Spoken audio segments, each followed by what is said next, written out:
Hello, good morning students. तो आज की इस वीडियो में अपन करने जा रहे हैं कक्षा 10वीं की हिंदी की पुस्तक स्पर्श। तो स्पर्श में काव्य खंड में जो पहला अपना पाठ है वो है साखी, जो लिखी है कवि कबीर दास जी ने। तो कबीर दास जी का जन्म 1398 में हुआ था और उनकी मृत्यु 1518 ईस्वी में मगहर में ही हुई थी। और कबीर दास जी क्या है, ये भी निर्गुण काव्य भक्ति धारा के संत कवि थे। इनके प्रभु भी क्या है, इनके प्रभु निराकार हैं, सर्वशक्तिमान हैं, वो कोई मंदिर मस्जिद में नहीं बसते हैं। तो इनका जो उद्देश्य क्या है, इन साखियों का उद्देश्य क्या है कि नीति परकता प्रेम तथा भक्ति जैसी गूढ़ बातों को सरलता से स्पष्ट करना है। तो वो क्या है, साखी का क्या मतलब होता है? सबसे पहले देखिए, साखी का मतलब होता है कि कोई गुरु यानी कि अपनी वाणी से प्रभु का साक्षात्कार करवाना, यानी कि प्रभु के सामने बैठना। साखी का मतलब वाणी, अच्छी वाणी। तो देखिए स्टूडेंट्स, उद्देश्य वो मैंने आपको बता दिया। इसकी नीति परकता प्रेम तथा भक्ति जैसी गूढ़ बातों को सरलता से स्पष्ट करने का इनका कबीरदास जी का मुख्य उद्देश्य रहा है। तो देखिए सबसे पहली साखी में पहले दोहे में क्या बोलना चाहते हैं, क्या कहना चाहते हैं, क्या प्रेरणा देते हैं हमारे को। देखिए, ऐसी वाणी बोलिए मन का आपा खोए, अपना मन शीतल करे औरन को सुख होई। कबीर दास जी ने पहली अपनी इन दो लाइनों में, दोहों में, पहली साखी में बताया है कि हमारी वाणी का बहुत बड़ा महत्व है, कि हमें ऐसी वाणी, ऐसे मधुर वचन बोलने चाहिए ताकि जिससे हमारे मन का आपा का मतलब हमारे मन में किसी प्रकार का कोई अहंकार है वो भी क्या है, समाप्त हो जाए। अपना मन शीतल करे। यदि हम अच्छी वाणी, यदि हम मीठी वाणी बोलेंगे, मीठे वचन किसी के सामने बोलेंगे, उनके साथ अच्छा व्यवहार करेंगे, तो अपना मन यानी कि अपना मन जो है वो ठंडा हो जाएगा, शीतल हो जाएगा, औरन को सुख होई। और जो हम मीठी वाणी किसी दूसरे के सामने बोलेंगे, औरन का मतलब होता है किसी और के सामने बोलेंगे, तो वो भी क्या है, उसको भी हमारे से प्रसन्नता होगी, हम उसके लिए नजरों में क्या है, ऊंचे हो जाएंगे, उनके सबके लोकप्रिय बन जाएंगे। तो इसमें स्टूडेंट्स देखिए, जो कबीर दास जी, यदि आपका पेपर में आ सकता है कि ऐसी वाणी बोलिए मन का आपा खोए, निम्नलिखित पंक्ति का काव्य सौंदर्य स्पष्ट करें। तो काव्य सौंदर्य में इसमें आपने यही बताना है कि इस दोहे में, इस साखी में कबीर दास जी ने संदूकड़ी भाषा का प्रयोग किया है। और अपना मन शीतल करे और उनको सुख होई, मन का आपा खोई। जैसे देखिए इसके अंदर क्या है, अनुप्रास अलंकार का भी क्या है, प्रयोग किया गया है। दूसरी साखी में देखिए, कस्तूरी कुंडली बसे मृग ढूंढे बन माहे, ऐसी घट घट राम है दुनिया देखे नाही। दूसरे पैरे में वो बताना चाहते हैं कि जो प्रभु है, परमात्मा है, वो किसी मंदिर या मस्जिद में, वनों में नहीं है, वो तो सबके घट घट के वासी हैं। मतलब वो हर एक के हृदय में, दिल में रहते हैं। वह कस्तूरी कुंडली बसे मृग ढूंढे मन माही। अब जो मृग है, हिरण की जो नाभि यानी कि कुंडली, कुंडली का मतलब क्या होता है, पेट के बीच का जो सेंटर होता है उसे नाभि बोलते हैं। तो कहता है कि मृग के जो नाभि में कस्तूरी होती है। कस्तूरी क्या होती है, एक ऐसी पदार्थ होता है मृग की नाभि में जो बहुत खुशबू देता है, और वो जो मृग है उसी खुशबू के पीछे दौड़ता रहता है कि वो खुशबू आ कहाँ से रही है। तो वो कहता है मृग ढूंढे वन माही, यानी कि वो जंगलों में उस सुगंध के पीछे पागल सा हो जाता है और ढूंढता घूमता फिरता रहता है।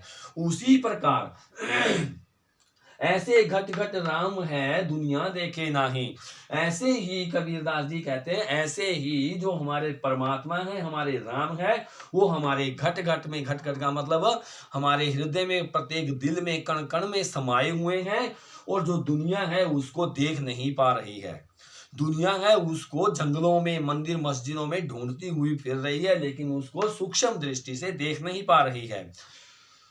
तो देखिए नंबर तीसरी साखी में क्या कहा है, जब मैं था तब हरि नहीं, अब हरि है मैं नहीं। सब अधियारा मिट गया, जब दीपक देखा माही। कबीरदास जी कहते हैं कि जब मेरे में मैं था, मैं का मतलब अहंकार, जब मेरे में अहंकार था तो मेरे हरि यानी कि मेरे परमात्मा मेरे पास नहीं थे। अब हरि है मैं नहीं, और अब हरि, हरि का मतलब भगवान, अब परमात्मा प्रभु की भक्ति, उनका ज्ञान मेरे पास है। मेरे ज्ञान मेरे में ज्ञान का प्रकाश फैल गया है। तो अब मैं नहीं, मैं नहीं का मतलब तो मेरा जो अहंकार है वो समाप्त हो गया। सब अंधियारा मिटी गया, जब दीपक देखा माही। जब मेरे में जो ज्ञान रूपी दीपक, जो मेरे देखा माही का मतलब मैंने अपने आप में ही जो ज्ञान रूपी दीपक देखा, उसका प्रकाश देखा, तो मेरे में जितना भी अज्ञान रूपी, अज्ञान रूपी जितना भी अंधेरा था वो सारा का सारा मिट गया। तो नेक्स्ट फोर्थ में देखिए क्या कहते हैं कबीरदास जी, सुखिया सब संसार है खाए अरु सोवे, दुखिया दास कबीर है जागे अरु रोवे। कबीरदास जी इसमें ये कहना चाहते हैं कि जो आज के जो संसार है, जितने भी संसार के लोग हैं वो सारे स्वार्थी हैं, सेल्फिश हैं सारे, वो अपने ही चिंता करते हैं। कहता सारे के सारे सुखिया सब संसार, कबीरदास जी कहते हैं संसार के सब लोग क्या है, अपने ही सुखों के बारे में सोचते हैं, वो सब अपने आप में ही सुखी हैं। वो सारे के सारे क्या है, खाते हैं और सोवे यानी कि सो जाते हैं, खाते हैं पीते हैं और सो जाते हैं। उन्हें किसी प्रकार की समाज का, किसी प्रकार की कोई भी चिंता नहीं है, किसी ना कोई भलाई के बारे में वो सोचते हैं, ना लोगों के कल्याण के बारे में सोचते हैं। दुखिया दास कहे कबीर जागे और रोवे। कबीरदास जी कहते हैं दुखिया तो वो लोग हैं, कबीरदास जी कहते हैं दुखिया वो लोग हैं जो समाज के कल्याण के बारे में सोचते हैं, समाज की भलाई के बारे में सोचते हैं, समाज के लिए चिंता करते हैं।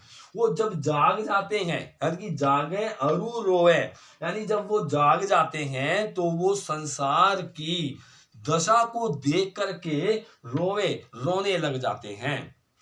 तो यहाँ भी क्या है, सुखिया सब संसार से बार बार आया है, तो इसमें क्या है, अनुप्रास अलंकार का प्रयोग किया है और सिंधु कड़ी भाषा का भी प्रयोग उन्होंने कबीरदास जी ने किया है। तो पांचवी साखी में देखिए क्या है, बिरहे भूगम्मं तन बसे मंत्र न लागे कोई, राम वियोगी ना जीवे जीवे तो बोरा होई। कबीरदास जी कहते हैं जो बिरह रूपी यानी कि जो परमात्मा से बिछोड़ा हो जाता है, तो बिरह का मतलब बिछोड़ा, तो भुवंगम का मतलब होता है सांप, और तन बसे यानी कि शरीर में हमारे जो विरह रूपी जो सांप लौट रहा है, सांप बस रहा है, तो उसके लिए यानी कि विरह का जो सांप डस गया है हमारे को, विरह रूपी जो सांप हमारे शरीर पर लग गया है, उसके लिए, उसके निवारण के लिए, उसके उपाय के लिए कोई भी मंत्र लागे न कोई, यानी कोई भी मंत्र काम नहीं कर रहा है। यानी कहने का मतलब इसका, इस लाइन का कहने का मतलब ये है कबीरदास जी का कि यदि परमात्मा से बिछोड़ा हो गया है और हमारा मन किसी भी प्रकार संसार में नहीं लग रहा है, कोई भी मंत्र तंत्र हमारे काम नहीं आ रहा है, क्यों? क्योंकि हम परमात्मा से बिछोड़ा हो गया है हमारा। राम वियोगी ना जीवै।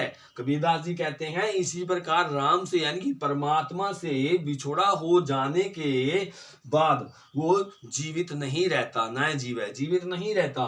जीवै तो बोरा होई, यदि वो जीवै, जीवै का मतलब यदि वो प्राणी जीवित रह भी जाता है तो बौरा, बौरा का मतलब होता है वो पागल होकर के ही रह जाता है, वो पागलों की तरह घूमता रहता है।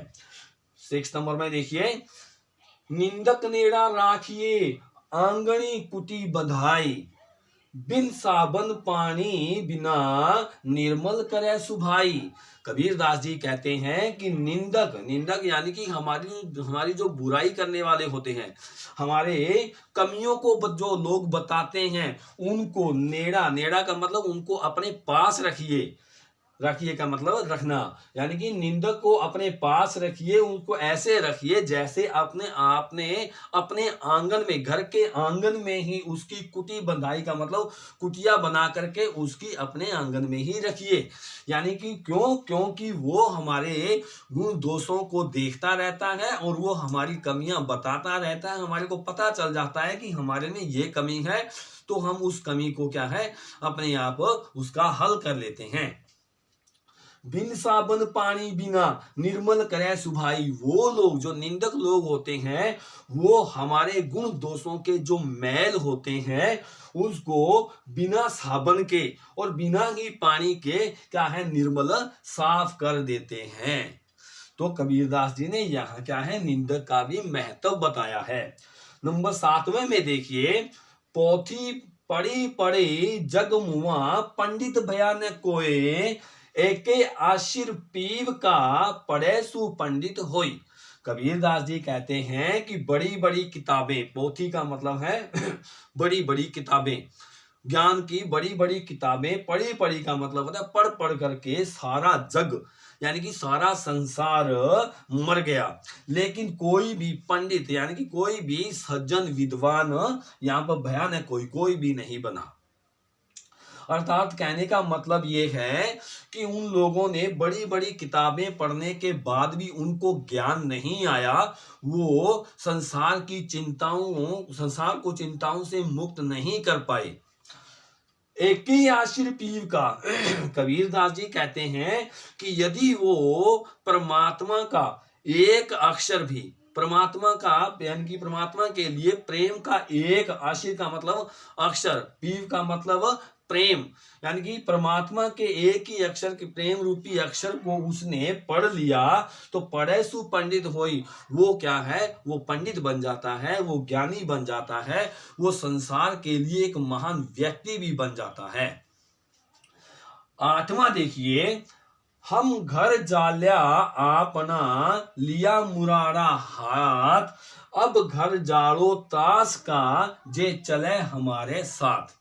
अब कबीरदास जी 8वें यानी कि लास्ट अपनी साखी में कहना चाहते हैं कि हमने घर जाया अपना, हमने अपना जो हमारे में बुराइयां थी या हमारे घर में किसी भी तरीके की जो बुराइयां थी उसको हमने हाथ में मुराड़ा। हाथ में मुराड़ा का मतलब क्या होता है, जो जलती हुई आग का जो डंडा होता है वो लेकर के हमने अपना घर जला दिया।